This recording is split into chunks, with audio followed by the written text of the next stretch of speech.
तेरी बहन बोल नहीं सकती थी? नहीं बोल सकती थी। हालेलुया। मेरा यीशु यीशु मेरा यीशु यीशु। हाँ बेटे, अभी क्या हुआ? अभी क्या हुआ? बोलने लगी। मेरा यीशु यीशु मेरा यीशु यीशु मेरा यीशु यीशु मेरा यीशु।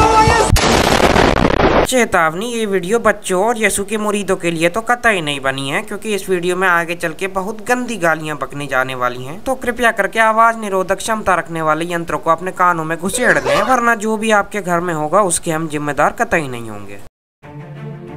चमत्कार चमत्कार, ताकते ताकते, मेलोड्रामा, गांड के कीड़े भगाने, सबका सिर्फ एक ही इलाज।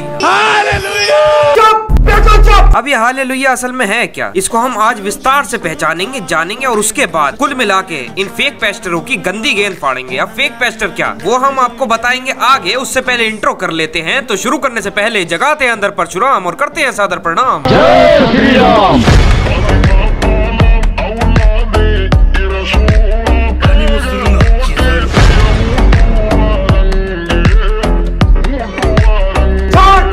तो कैसे हो दोस्तों, क्या हाल चाल है तुम्हारे? आज हम बात करेंगे राइस बैग देकर कन्वर्ट करके यीशु के गुण गाने वाले फेक ढोंगी बाबाओं के बारे में, स्पेशली इस भजिंदर सिंह उर्फ मूड बनाने वाले पादरी के बारे में। अपने पड़ोसी को बोलो आज पादरी मूड में भाई। Yes yes hallelujah. रणविजय की तरफ पहली बात तो ये है कि पादरी प्रेयर करवाने आता है, मूड बनाने नहीं। मेरे कोट पैंट वाले भैया, अगर मूड ही बनाना है ना तो यहाँ पे टेंट में 50 जनों के साथ उछलते हुए मत बनाओ। कमाटीपुरा जाओ, वहाँ पे 50 से डबल 100 जनों के साथ जाके मुठबाजी वाले रिश्ते बनाओ। तो शुरुआत ही इतने एग्रेशन से हुई है, तो पहले से ही क्लियर कर देता हूँ कि आशाराम राम रहीम जैसे बाबाओं पे भी वीडियो बन सकती है, तो ये पादरी कहीं का दूध का धुला नहीं है। तो जैसे कि मैंने शुरू में ही बताया कि ये फेक प्रोफेट सक्का 2 रुपीज पीपल अपने सड़े हुए टेंट लगा के लोगों का चूतिया बना के उनका चावल की बोरी कन्वर्जन करवाते हैं, वो भी फेक क्रिश्चियनिटी का। उन्हीं में से एक है ये कोट पैंट वाला भजिंदर सिंह, जिसके हाथ की एक लहर निकलते ही सारे भूषण पप्पू भूत छूमंतर हो जाते हैं।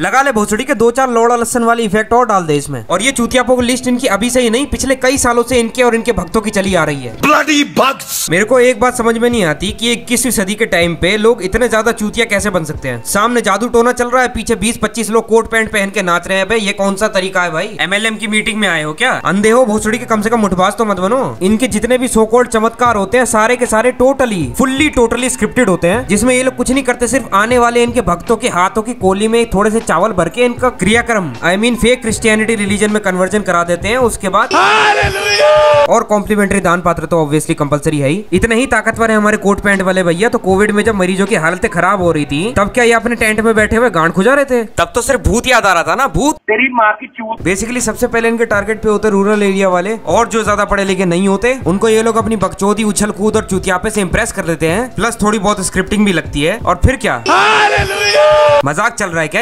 ये तुम्हारी कोई फिल्मों की दुनिया या सुपरनेचुरल की वेब सीरीज नहीं चल रही है यहाँ पे, जो इधर से मंत्र फेंका सामने वाला 50 फुट दूर जाके गिरा। दिस इज लाइफ, यहाँ सब कुछ ओरिजिनल होता है। और ओरिजिनल की बात कर भी किससे रहा हूँ, क्या पता इसने अपनी रियल आइडेंटिटी भी छुपा रखी हो। खैर, जिसके शो में रियल बातें नहीं होती, रियल लोग नहीं होते, वो रियल मंत्र तो क्या ही पड़ेगा। और ये अकेला ही MLM का चौधा नहीं है, इसके जैसे कई सारे नेटवर्क मार्केटिंग वाले हैं जो खाली कोट पैंट पहन के टेंट लगा के 1000 चूतियाओं की सेना बिठा के उसमें कॉमेडी शो करते हैं। मरीज को पकड़ने वाले भी हंसते हैं, प्लस पीछे देख रही जनता भी हंसती है। पादरी तो हंसता ही हंसता है, प्लस घर पे जाके मरीज भी हंसता है। सामने मेरे दिल में मेरा कुछ नहीं कर सकता। कुछ नहीं, नहीं मैं नहीं सुनना। मैं सारे भगवान फड़े आया। क्या बात है जी, एक्टिंग की बादशाह कसम से बहुत अच्छी वीडियो बनाई है। मत हंसियो भाई पप्पू, चाहे कुछ भी हो जाए यार, घर पे जाके पगात नहीं मिलेगी, खाना वाना भी खाना है यार। खत्म।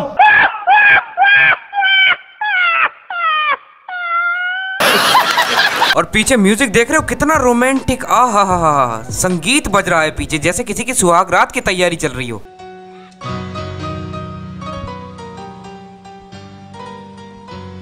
वैसे तो मैं बहुत ही शांति प्रिय, प्यार भरी बातें और प्यार बांटने वाला इंसान हूँ। तो उसी प्यार को मद्देनजर रखते हुए और रखते रखते पैंट की जेब में डालते हुए मैं इस पादरी से बहुत ही प्यार भरी भाषा में ये बोलना चाहता हूँ कि बहन के लवड़े, ये क्या इन लोगों की जिंदगी बर्बाद करने पे तुला है? खुद की तो बर्बाद कर ली, साथ ही साथ दूसरों की भी कर रहा है। सिंपल सी बात है, ये भूत भगाने से अच्छा तुम अपने बाल उगाने का पहले काम करो। आदमी चूतिया है, कुछ भी चाहता है। Yes hallelujah. तो हमारे कोट पैंट वाले भाई साहब की एक बहुत ही बढ़िया तरीके वाली खासियत है कि ये लोगों की बीमारी जाने बिना ही उनको ठीक कर देते हैं, भले ही उस बहन के लड़के को बीमारी हो या ना हो। आधे से ज्यादा लोग इनके पास चुस्त और तंदुरुस्त होके आते हैं, लेकिन जाते बीमार होके और डॉक्टरों का उधर हालेलुया हो जाता है। और अगर जरा सी देर में मरीज का इलाज करते हुए अगर कैमरामैन ने जरा सी नजर इधर किसी दूसरी सुंदरी पे डाल दी तो उधर ये कैमरामैन की गंदी गेंद फाड़ देते हैं। कैमरामैन कैमरामैन कैमरामैन अपने घर जाके बात कर। ओए कैमरामैन कंपनी बाग में आ रहा तू। हसदे चेहरे का मतलब ये नहीं होता कि उन्हें कोई तकलीफ नहीं होती। शर्म कर ले भोसड़ी के थोड़ी शर्म। खैर शर्म करने से पहले कह भी किससे रहा हूँ जो कि 3 साल पहले रेप के केस में फंस चुका है। अब कुछ लोग तो ये सोच रहे होंगे ना कि ये तो भैया सच में चमत्कार करता है, अगर नहीं करता तो इतने सारे लोग इसको कैसे पूछते। बात सुन बच्चे, मेरी बात सुन। तेरे पिताजी बैठे हैं यहाँ पे डिग्री लेके, सारी बातें क्लियर करके जाएंगे। ये सड़े हुए टेंट और राइस बैग की झोलियों को इंतजाम करने से पहले पूरी प्री प्लान मीटिंग बिठाई जाती है कि कौन हमारा बंदा कहाँ कहाँ पे ऑडियंस में से बैठेगा, ऑब्वियसली झूठी बीमारी लेके, और उसको फिर हम स्टेज पे बुलाएंगे और 5000 पगात वाले कैमरामैन की गांड में हाथ डाल के उस पे दोबारा बार बार उसी जगह पे शॉट डलवाएंगे जहाँ पे उसकी बीमारी हो रही है। और जनता और पूरी दुनिया भर को इस तरीके से दिखाएंगे कि ये तो पूरा रैंडम बंदा है जिसको नॉर्मल बीमारी थी, इसको हमने ऑटोमेटिकली पकड़ा है, जैसे कि मुर्गे को पकड़ा जाता है। और दोबारा से फिर ये कोट पैंट वाले भाई साहब इस चीज का विश्वास दिलाते हैं। कुछ लोग आए होंगे यहाँ पर बोल रहे होंगे घर में, अरे यार वैसे अपने खड़े कर रखे नहीं।